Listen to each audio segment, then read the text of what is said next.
जय हिंद स्टूडेंट्स, नमः संस्कृताय, जयतु संस्कृतम। अभी हम लोग संस्कृत की क्लास करने जा रहे हैं। आज इस क्लास में हम लोग प्रत्यय क्लियर करेंगे। ठीक है, प्रत्यय अभी तक हम लोग का संधि हो चुका है, समास हो चुका है, 8 नंबर कंप्लीट हो चुका है और ये 8वां नंबर का सुपर 40 भी आ चुका है। आप देख चुके होंगे और नहीं देखे होंगे तो देख लीजिएगा। 8 नंबर आपका श्योर है। आज 4 नंबर का हम लोग प्रत्यय करने जा रहे हैं। ठीक है ना। तो 10th बेस लेवल 10th का 21-22 2022 में जो 10th का एग्जाम है बोर्ड का, उसका जो सिलेबस है उसके सिलेबस के अनुसार उसमें सिलेबस में क्या क्या प्रत्यय से है, ये 4 नंबर का आपका प्रत्यय आएगा। तो प्रत्यय हम लोग शुरू करते हैं। प्रत्यय को ध्यान से देखिएगा, समझिएगा और जस्ट प्रत्यय का आपका चैप्टर समाप्त होगा। इसके बाद आपका 4 नंबर का एक और टॉपिक है घटिका, समय ना। समय से आपका 4 नंबर का वो क्लियर हो जाएगा। तो 16 मार्क्स, ठीक है। अभी 12 हो जाएगा, इसके बाद 16 और फिर आपका है अव्ययपदानी है, भाषिक कार्यम है, ठीक है ना। प्रश्न निर्माण है आपका, भाषिक कार्य जो है बुक से है वो 6 नंबर का है। सबसे ज्यादा मार्क्स भाषिक कार्य का है आपका, 6 मार्क्स का। सब हम लोग कर लेंगे और अभी हम लोग प्रत्यय से शुरू करते हैं। ठीक है ना। इस क्लास में प्रत्यय और प्रत्यय के जस्ट बाद आपका घटिका होगा और प्रत्यय और इसका प्रत्यय का सुपर 40 जो है रिवीजन, किस तरह से क्वेश्चन आएगा ऑब्जेक्टिव, वो आपको दिया जाएगा। ठीक है, तो चलिए स्टार्ट कीजिए। प्रत्यय को आप नोट कर लीजिएगा। देखिए प्रत्यय पहले देखिए आता नहीं है आपके एग्जाम में, ये सिलेबस में वो नहीं है कि आपका ये डिफिनेशन लिखना है, इसका परिभाषा नहीं लिखना है। बट कोई भी चैप्टर हम लोग शुरू करते हैं, स्टार्ट करते हैं तो उसकी परिभाषा जानना जरूरी है। प्रत्यय किसे कहते हैं, ठीक है ना। इंग्लिश में इसको आप सफिक्स कहते हैं, सफिक्स।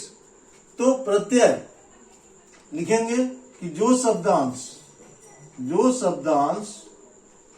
ये शब्द नहीं होता है, शब्दांश होता है, शब्दों का टुकड़ा होता है। शब्दांश शब्दों या धातुओं के अंत में जुड़कर, धातुओं के अंत में जुड़कर उसका अर्थ बदल देते हैं,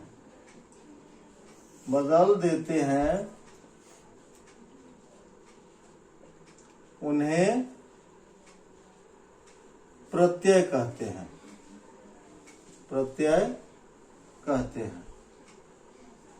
ओके, ये आपका है प्रत्यय की परिभाषा। प्रत्यय किसे कहते हैं, ठीक है। एग्जाम में नहीं आता है, ध्यान रखिएगा। बट चैप्टर स्टार्ट हो रहा है तो इसके परिभाषा से हम लोग शुरू करते हैं। ठीक है ना। तो ये प्रत्यय है। अब यहां देखिए शब्दों या धातुओं, ठीक है ना। तो शब्दों में जो प्रत्यय जुड़ता है उसको तद्धित कहते हैं और धातुओं में जो जुड़ता है उसको कृदंत कहते हैं। ठीक है ना। शब्द प्रत्यय जो है, प्रत्यय के 3 प्रकार हैं, 3 प्रकार है। प्रत्यय के 3 प्रकार हैं। पहला तद्धित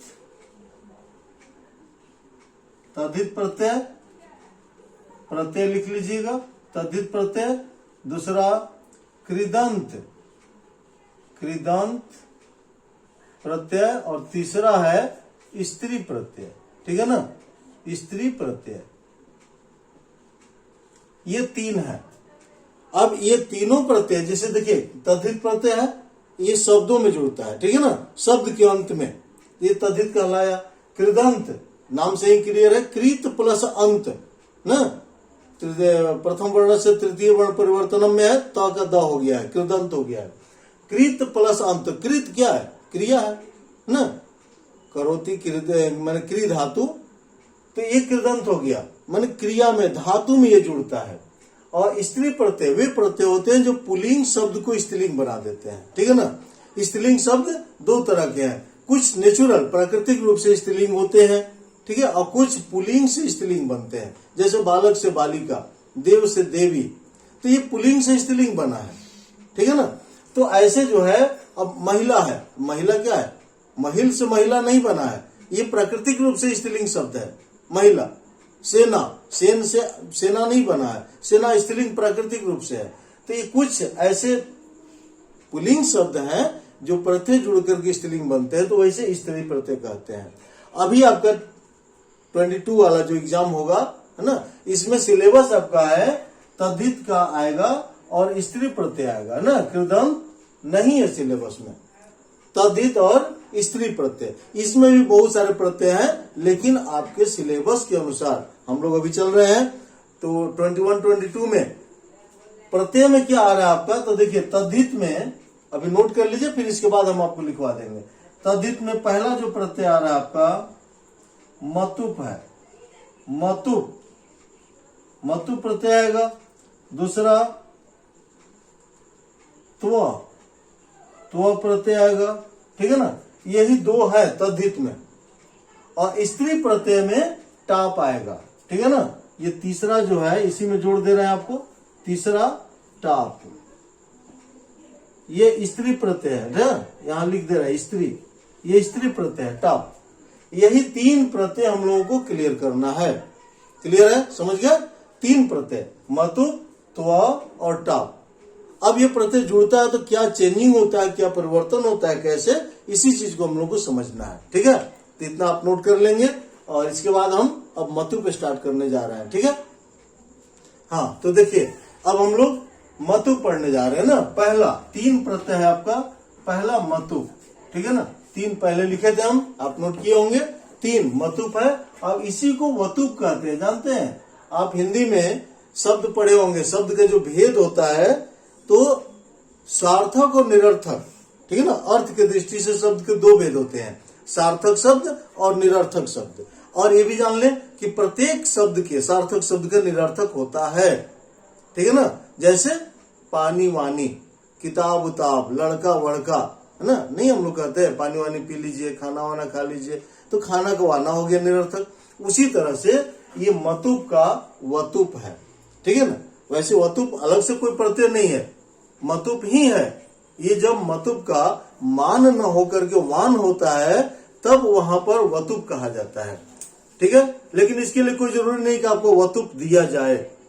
ऑप्शन में वतुप न मतुप भी रहेगा तो उसका वानी होगा, ठीक है ना। वतुप का ही काम करता है। तो ये निरर्थक है, सार्थक निरर्थक, मतुप वतुप, जैसे खाना वाना, पानी वानी। चलिए लिखिए मतुप का। मतुप प्रत्यय का, मतुप प्रत्यय का मान, ठीक है ना, मान या वान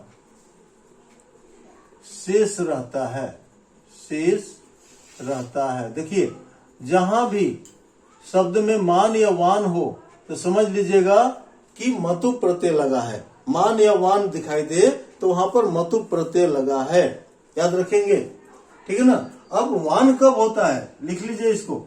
यदि शब्द के अंत में, यदि शब्द माने जिसमें ये प्रत्यय जुड़ रहा है, जिसमें मतुप प्रत्यय जुड़ रहा है, शब्द के अंत में, अंत में अ या आ हो, अ या आ हो तो मतुप का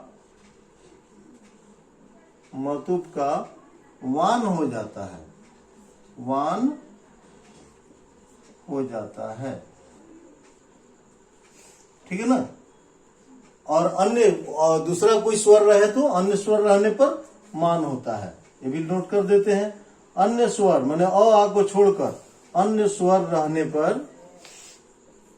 रहने पर मान होता है, मान, मान होता है। ओके, ठीक है, समझ गया। अब जैसे से क्लियर होगा। जैसे एग्जाम्पल, जैसे बुद्धि प्लस मतुप, बुद्धि प्लस मतुप क्या हो जाएगा, बुद्धिमान, बुद्धिमान, ठीक है ना, बुद्धिमान। लेकिन यहीं पर अगर रहेगा ज्ञान, ज्ञान प्लस मतुप तो ये हो जाएगा ज्ञानवान, ठीक है, ज्ञानवान।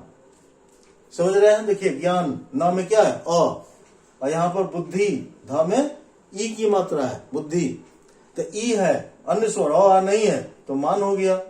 और यहाँ पर ज्ञान अ है, ठीक है ना। जैसे दया है, मान लो दया, दया प्लस मतु तो क्या हो जाएगा दयावान। वैसे शब्द से भी क्लियर होगा आपका ना, दयावान हो गया, क्लियर है। दया प्लस मतुब आ रहेगा तो वान होगा। अब यहाँ पर मतुब के जगह पर वतुब भी दिया रहेगा तो कोई दिक्कत नहीं, ये नहीं कि आश्चर्य कीजिएगा ये वतुब कहाँ से आ गया, ठीक है ना। मतुब या वतुब दोनों, ठीक है ना, मतुब या वतुब हो सकता है, ठीक है।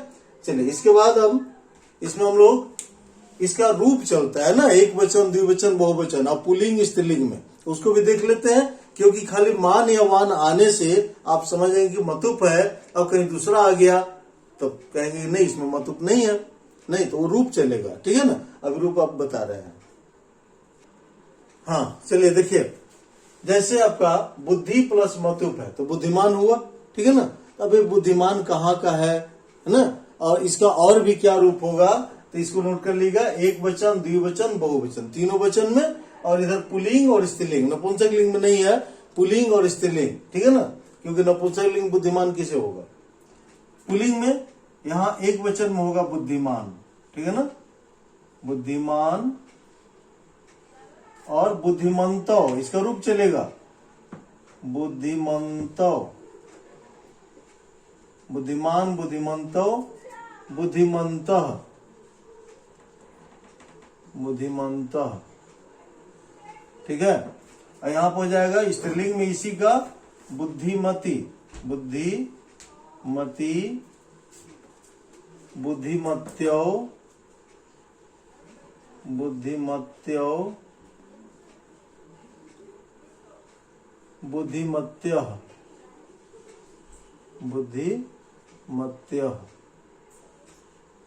अब यदि आपके एग्जाम में ऑप्शनल आता है, इस तरह दिया रहता है, मान लो कि बुद्धिमंता, सॉरी यहाँ विसर्ग छूटा है, बुद्धिमंता दिया हुआ है तो बुद्धिमंता में दिया कि कौन प्रत्यय लगा है, ठीक है, तो क्या बताएंगे। तो आप तो याद किए कि बुद्धिमान मतुप लगा है मान में, लेकिन बुद्धिमंता भी ध्यान रखिएगा मतुप ही लगा है। इसमें जो छो है सब में मतुप है, बुद्धिमत्य तो ये भी मतुप है, बुद्धिमती ये भी मतुप है। ध्यान रखेंगे एक चीज, श्रीमती, तो श्रीमती जो लिखते हैं या बुद्धिमती लिखते हैं तो छोटी ई की मात्रा नहीं करेंगे, है ना, माइनर चीज है ये। छोटी ई की मात्रा यदि करते हैं तो श्रीमत शब्द का पुल्लिंग में जो रूप चलता है सप्तमी एक वचन का रूप हो जाएगा श्रीमती। अक्सर श्रीमती लिखने में कंफ्यूजन होता है कि श्रीमती कैसे लिखें, तो यदि छोटी ई कर दीजिएगा तो उसमें श्रीमान में हो जाएगा उसका हिंदी, श्रीमत शब्द का पुल्लिंग का सप्तमी एक वचन का रूप हो जाएगा विभक्ति का, सप्तमी विभक्ति का, इसलिए श्रीमती में या बुद्धिमती में बड़ी की मात्रा करेंगे। क्लियर है, समझ गया। चलिए तो ये आपका मतुप प्रत्यय था, मतुप या वतुप सबका ऐसे ही रूप चलेगा। अब मान लीजिए कि दया प्लस मतुप लिखे हैं तो दयावान हुआ, तो दयावान, दयावंतो, दयावंतः, ठीक है ना। श्रीमान, श्रीमंतो, श्रीमंतः, पुल्लिंग में इसी रूप चलेगा। अगर श्रीमंता है, बहुत सारे लोग हैं तो श्रीमंता होगा, एक वचन है तो श्रीमान होगा, ठीक है। स्त्रीलिंग है एक वचन तो श्रीमती, और बहुवचन है तो श्रीमत्या, ठीक है ना। तो इस तरह से आपका मतुप प्रत्यय क्लियर हुआ। इसके बाद अब हम लोग चलते हैं त्व, अगला प्रत्यय है त्व प्रत्यय, ठीक है। चलिए हाँ, तो अगला प्रत्यय आपका है त्व, ठीक है ना। ये भाववाचक संज्ञा बनाने के लिए यूज किया जाता है, विशेषण से भाववाचक संज्ञा, ठीक है। विशेषण शब्दों को भाववाचक संज्ञा में बदलने के लिए त्व प्रत्यय का प्रयोग किया जाता है। त्व प्रत्यय का यही है कि इसमें बढ़ जाता है, त्वम शेष रहता है, त्वम म इसमें बढ़ जाता है, त्वम शेष रहता है, ठीक है ना। और क्या नाम है, विशेषण, विशेषण से भाववाचक संज्ञा, भाववाचक संज्ञा बनाने में इसका प्रयोग होता है, इसका प्रयोग होता है। ठीक है ना। माने इसको अगर हम विशेषण में त्व लगाते हैं तो भाववाचक संज्ञा हो जाएगा, जैसे, और त्वम बचेगा। इसका बहुत इजी है, भी एकदम सिंपल है। ठीक है, एकदम 3 प्रत्यय है, तीनों एकदम इजी। 4 नंबर समझिए आपके हाथ में है, बस थोड़ा सा ध्यान देना है। वीडियो को आप देख लीजिएगा, और पसंद आए वीडियो तो आप शेयर भी जरूर कीजिएगा, है ना, क्योंकि आपका ये कर्तव्य है विस्तार करना, और भी लोगों को मिले नंबर। आपको क्या जाएगा बताइए, है, आपको विचार मिलेंगे, और भी स्टूडेंट जो आपके दोस्त हैं, फ्रेंड्स हैं, उनको भी मिलेंगे। ठीक है ना। तो एकदम इजी वे में है, क्योंकि हम ऐसा बता रहे हैं, एकदम सिंपल हो जाएगा आपका। देखिए, त्व प्रत्यय पहले आप जान गए कि विशेषण से भाववाचक संज्ञा बनता है, और इसका त्वम शेष रहता है। बाकी प्रत्ययों में कुछ कम होता है, जैसे मतुप है तो मान बचा, म तु प 3 गो था, और माँ आना 2 गो बचा, इसमें बढ़ जाता है, त्व का त्वम हो जाता है, ध्यान रखना होगा। जैसे वीर है, वीर, वीर प्लस त्व बराबर क्या हो जाएगा, वीरत्वम, वीरत्वम। देखिए, वीर प्लस त्व वीरत्वम। लघु, लघु प्लस त्व बराबर लघुत्वम। हाँ देखो, ये अनुस्वार भी लिख सकते हैं। ठीक है ना, अनुस्वार बताए हैं कि यदि इसके बाद कोई स्वर हो तो अनुस्वार नहीं लिखेंगे, अगर स्वर नहीं है, व्यंजन है, तो आप अनुस्वार भी लिख लीजिए। वीरत्वम, वो आप अनुस्वार भी लिख सकते हैं, महलंत भी लिख सकते हैं। ठीक है ना। महत, महत और प्लस त्व बराबर क्या हो जाएगा, महत्वम। वेरी सिंपल है, महत्वम यहां पर डबलता हो जाएगा। ठीक है ना, महत्वम।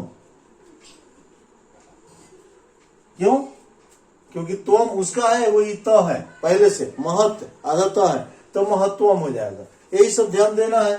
ठीक है ना। दीर्घ प्लस त्व दीर्घत्वम, दीर्घत्वम। त्व का त्वम शेष बचेगा, त्वम, बस। अब जहां भी त्वम लगा हो तो वहां सीधे कहिएगा त्व, मां हटा दीजिए, त्व प्रत्यय लगा है। अगर कहीं प्रत्यय अलग करना, प्रकृति प्रत्यय, हाँ क्वेश्चन में ध्यान रखेंगे, प्रकृति प्रत्यय विभक्त या संयोज्य लिखता। तो प्रकृति क्या होता है, वो शब्द या धातु को प्रकृति कहते हैं, जिसमें लगा है प्रत्यय, प्रत्यय हटाने के बाद जो शब्द बच गया उसी को प्रकृति कहा जाता है। तो प्रकृति प्रत्यय अलग करने को आए अगर महत्वम या लघुत्वम या वीरत्वम का, तो त्वम में जो है वो म हटा लेंगे तो त्व प्रत्यय बच गया, और मूल शब्द इधर रहेगा वीर, वीर प्लस त्व वीरत्वम, म हटा देना, बस सिंपल है। ठीक है। अब एक प्रत्यय आपका और है स्त्री प्रत्यय, टाप, उसको हम कर लेते हैं, इसके बाद प्रैक्टिस हम लोग शुरू करेंगे।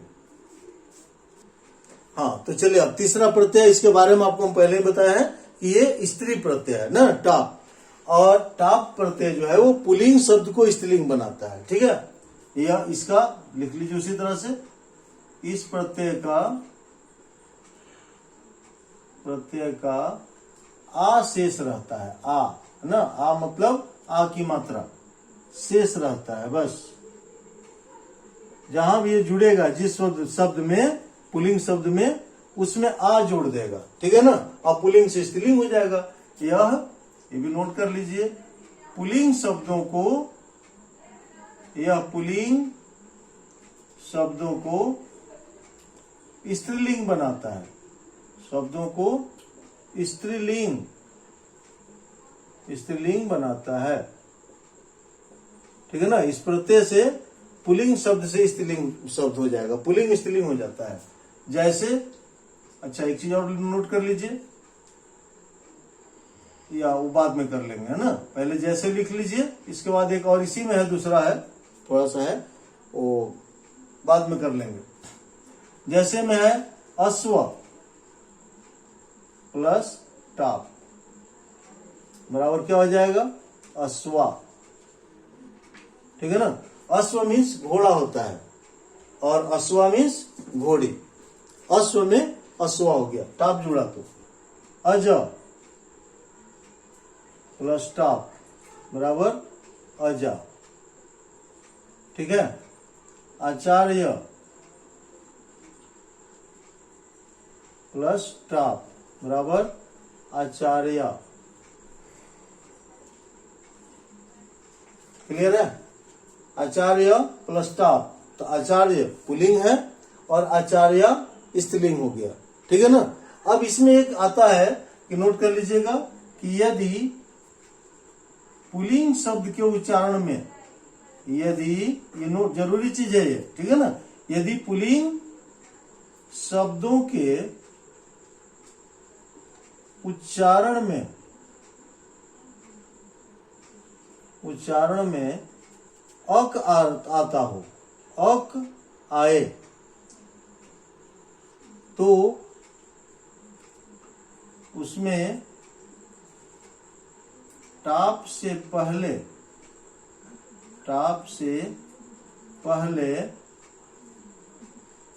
ई का आगम होता है, छोटी ई का, है ना, छोटी ई, ये मात्रा छोटी ई का आगम होता है, मतलब कि ये जुड़ जाता है, लग जाता है, आगम होता है। ठीक है ना? अगर अक आए तब, जैसे गायक, धावक, पाचक, लेखक ना, जैसे अब उसके उच्चारण में पुल्लिंग शब्द है और उसके उच्चारण में आ रहा है अक, ठीक है ना, अक, जैसे में लेखक प्लस स्टाफ, तो ऊपर वाले एग्जाम्पल के हिसाब से क्या होना चाहिए था, जैसे आचार्य प्लस स्टाफ आचार्य हुआ, तो लेखक प्लस स्टाफ लेखका हो जाएगा, है ना। लेकिन आप ध्यान रखेंगे कि इसका उच्चारण करते हैं तो अक आता है, लेखक, अक आया, तो ऐसे शब्दों में टाप से पहले ई, छोटी ई का आगम होगा, तो लेखिक हो जाएगा, लेखिका हो जाएगा, लेखिका। ठीक है ना? गायक प्लस टाप बराबर गायिका। ठीक है? पाचक प्लस टाप पाचिका इत्यादि। ठीक है ना?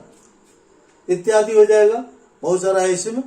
धावक है, फिर है ना, गायक है, लेखक हो गया, धावक है ना। तो जहां भी अक आता हो तो उसमें ई लगा दीजिएगा, डायरेक्ट आ नहीं करना है। अब ऑप्शनल में देगा, ऑप्शन में कि लेखक प्लस टाप लेखका, वो भी देगा और लेखिका भी देगा। तो जनरली हम लोग तो जानते हैं कि लेखक का लेखिका होगा, वहां गलती नहीं होगा। लेकिन टाप प्रत्यय की वजह से आपको लगेगा कि टाप है तो टाप का तो आ शेष रहता है, तो लेखक है तो आ जोड़ देंगे, लेखका, यही सही होगा। अक्सर वहां कंफ्यूजन होता है दिमाग में, है ना, ऐसा मत कीजिएगा। ठीक है? तो स्टूडेंट्स, इस तरह से हम लोग आज प्रत्यय कंप्लीट किए, और प्रत्यय के बाद जस्ट इसका हम सुपर 40 बैच आपका आने वाला है क्लास। इसमें प्रत्यय से संबंधित 20 क्वेश्चंस आपके दिए जाएंगे, किस तरह से ऑप्शनल आता है ऑब्जेक्टिव वो, और ये 4 नंबर आप श्योर कर लेंगे, एकदम सिक्योर कर लीजिएगा। ठीक है ना? तो ध्यान से पढ़िएगा, मन से पढ़िए, और इसके बाद सुपर 40 के बाद प्रत्यय का टोटल जो भी, जैसा हम पहले ही बताए थे कि जो टॉपिक क्लियर होगा उससे रिलेटेड एग्जाम में किस टाइप से आपका प्रश्न आएगा ऑप्शनल, वो दे करके आपसे किया जाएगा, क्लास आएगा आपका। तो इसका भी आएगा, जैसा संधि आ चुका है, समास का आ चुका है, नहीं देखोगे तो देख लीजिएगा। और प्रत्यय आज कंप्लीट हुआ, तो प्रत्यय का भी नेक्स्ट आपका सुपर 40 वो आएगा, और उसके बाद हम लोग घटिका टाइम करने जा रहे हैं। ठीक है ना? वो भी 4 नंबर का है। ये सब 4-4 नंबर के हैं। ठीक है? मालूम है आपको, टोटल आपको पोर्शन सिलेबस उस हिसाब से हम लोग करते चल रहे हैं। ठीक है? ओके, थैंक यू, जय हिंद, जय भारत।